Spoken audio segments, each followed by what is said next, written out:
I was natural up until 1997 when I got my first relaxer.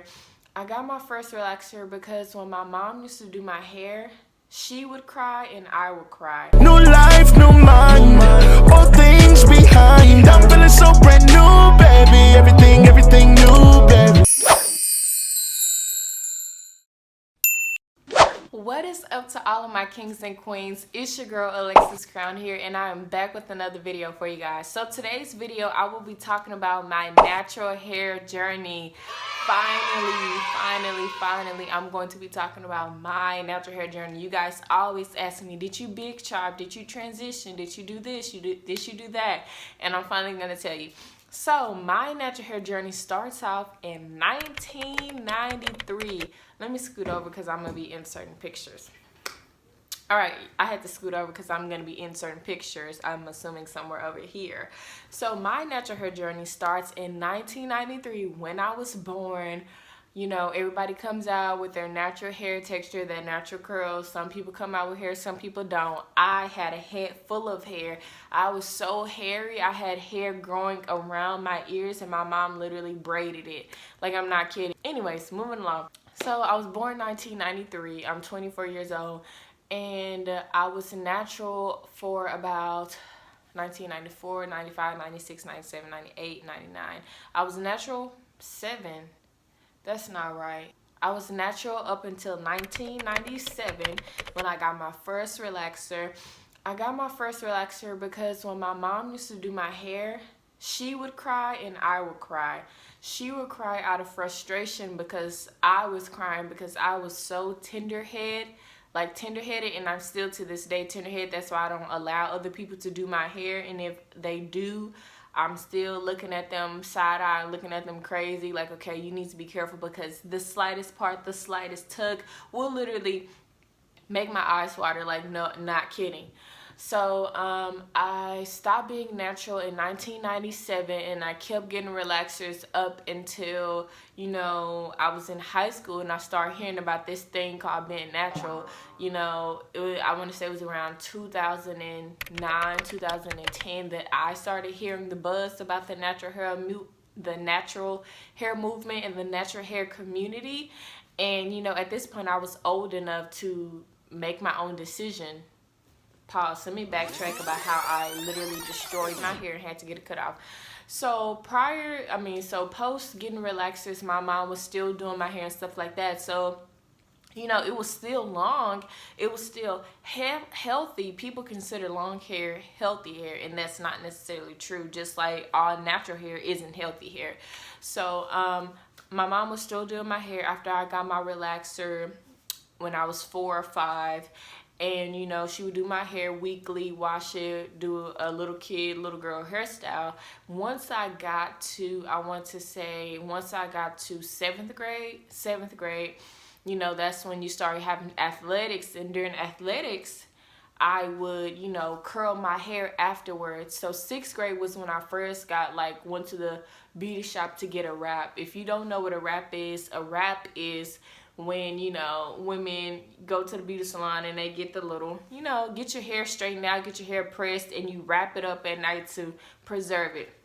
So anyway, 6th grade is when I started getting wraps. 7th grade is when I started doing my own hair full time. Like, my mom stopped doing my hair.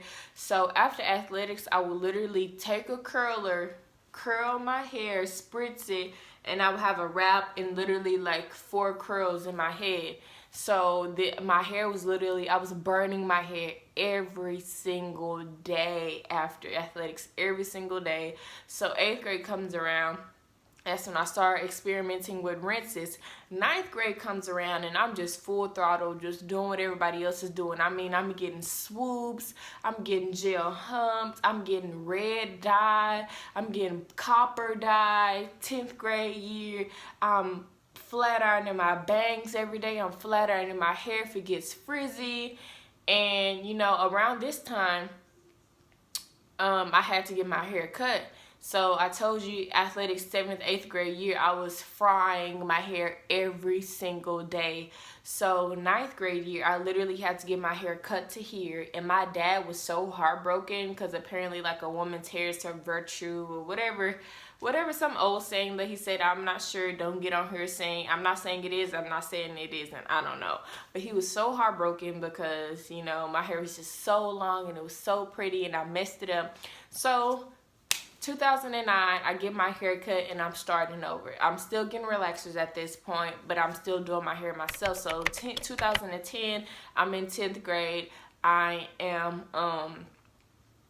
I'm getting more dye, but now I'm just sticking with simple hairstyles. So braids, simple wraps. I'm done with the ghetto hairstyles. I'm done with the gels, the swoops, all of that stuff. I'm done with that.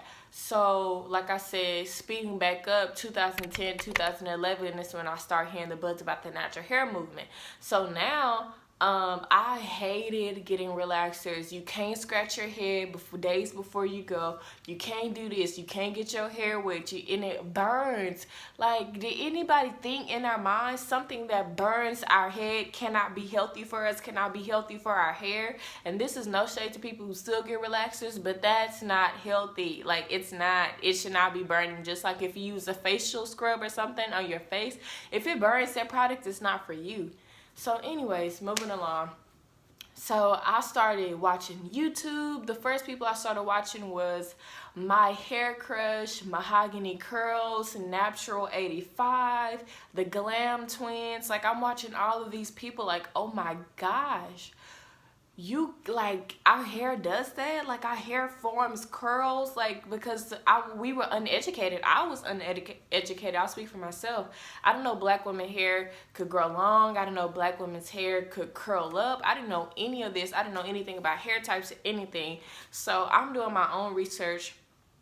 And my mom starts doing her own research about the natural hair community around this time too. So, you know, we're like trying to go natural almost around the same time, except she does a big chop. So she chops all of her hair off. At this point, I'm starting my transition. So late 2010, I'm starting my transition. I'm starting to wear sew-ins and I'm starting to get braids all the time, but majority of my hair is concealed. So I'm not having to deal with it because like my new growth is starting to get more and more. So 2011, I have a good amount of new growth, but I still have a good amount of relaxer on my hair as well. So I decide one day, just randomly, I decide to cut my hair. I cut off about, I want to say, maybe 2 inches, 2.5 to 3 inches of my hair. But here's the thing, looking back, I still left so much of the relaxer on my hair. Like, I'm going to show y'all my graduation pictures. Like, I was wearing protective styles at this point, but literally this much of my hair was still relaxed. And I cut a lot off. So I would say I did a mini chop. So I kind of transitioned and did a mini chop, but I didn't cut all of the relaxer off, which is a #1 no. If you want to transition, just transition. If you want to chop it off, you need to chop all of it off, because the point where your natural hair and relaxed hair meet, at that point is the most sensitive and like, you know, it's the most, I don't want to say brittle, but it's the most sensitive part of your hair, and it's easily susceptible to breakage. So you can end up damaging your hair before you even full throttle go natural. And I was, you know, styling my hair and doing all of this with all of that relaxer still in my hair, but I was doing healthy styles. So I was doing twists and, you know, I'm talking about mini twists. I kept my hair braided up and things like that. I kept my hair in protective styles.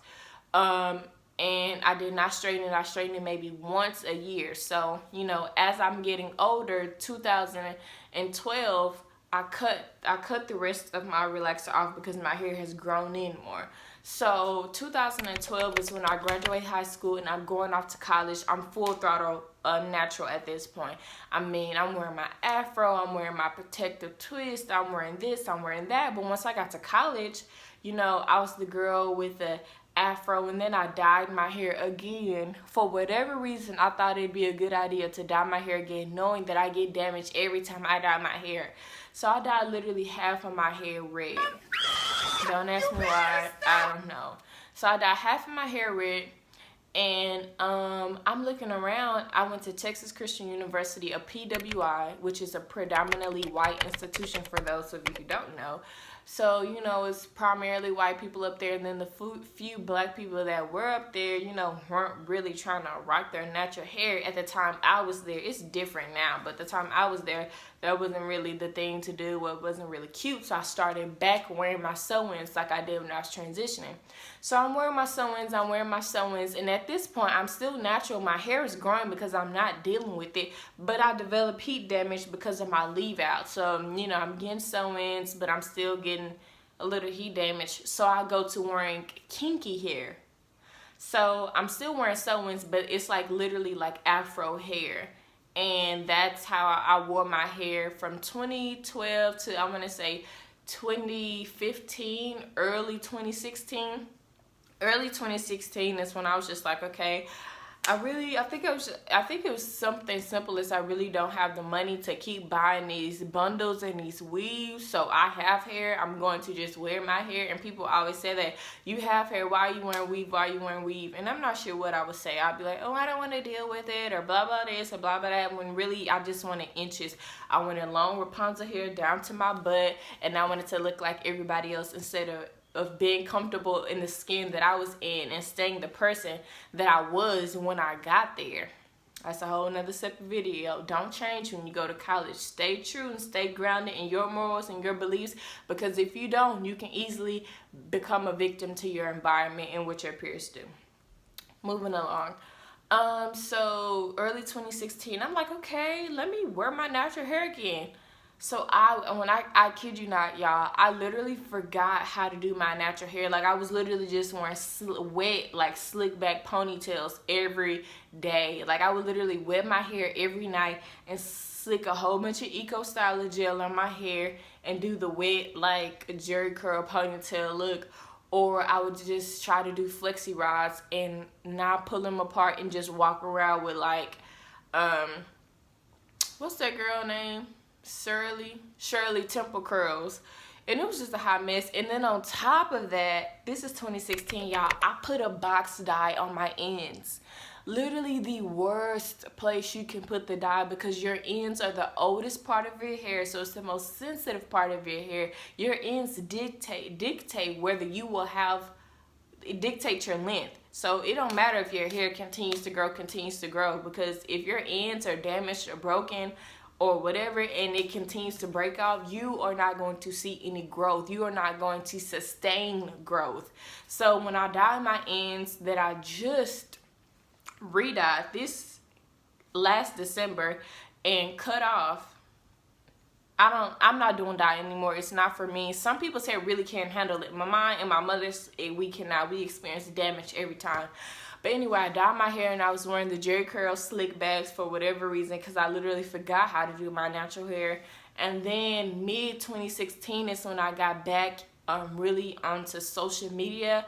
And, people started asking me, oh my gosh, how'd you grow your hair out? How'd you get your hair like this? How'd you get your hair like that? And I started sharing tips.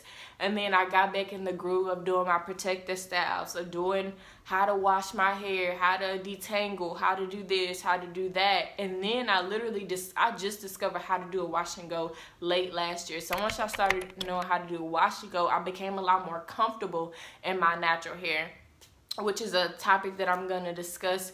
Tips that you should know before you go natural, because it literally, a lot of people don't want their natural hairs because they don't know how to style it. They don't know how to do it. And that's something that I'll discuss in a separate video, so be on the lookout for that. But anyway, back to my natural hair journey. So late 2016 is when I really got into social media, and I was just like, okay, my hair cute. I got an afro. People gonna pay me to talk about what I do to take care of my hair. Okay. So then I started, taking pictures, showing off my natural hair. Then I got the courage to do YouTube. For people that are in the comment section, let me just tell you this. I'm not going to tell you that you just have to be positive. You can't say how you feel, but I will say this. Until you get a YouTube channel, you really won't understand the courage it takes to be in front of thousands and millions of people who don't know you, and you're literally inviting them into your home, basically. So be mindful of that when you're on anybody's page, because it took a lot of courage for me to do this. And primarily it's because I was worried about what people would think of me, mainly the people I actually knew in real life, before I was worried about strangers.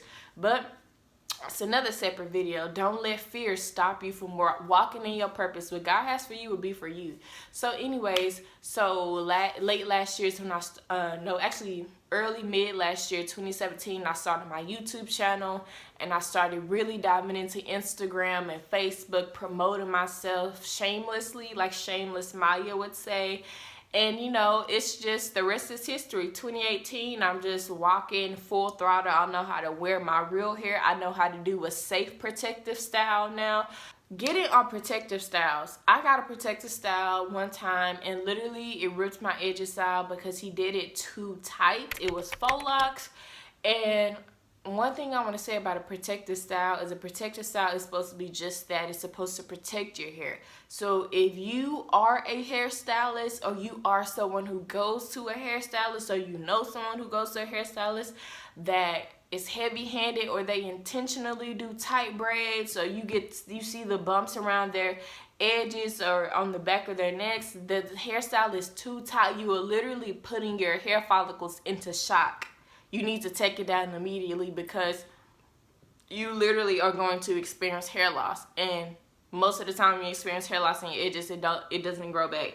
Not all the case, but majority of the time. So if you're getting a hairstyle or protective style, make sure the stylist is not doing it tight. And if they have a problem with you asking not to do it so tight, you need to get up out that chair, get your down payment back, take their hair back or whatever, and go to somebody else to try to figure out how to do it yourself. Because I literally did these faux locks myself after I had that experience, and it was a lot more safe. My hair was literally protected in plaits, and then I had the hair wrapped around my real hair. So you know, it's really trial and error in your journey that you're going to take. But I want to stress, protective styles are not supposed to be too tight. You're not supposed to see bumps and all of that. If you have done that, or you do that to your child, or whatever the case may be, please stop, because you're damaging their hair follicles. Okay, moving along with this journey. I think that I'm at a good place in my natural hair journey. So it's 2018. I'm Alexus Crown, and this is my natural hair journey. I can't wait to continue this journey with you guys. I hope you'll come on the ride along with me. See you guys next time. Bye, guys.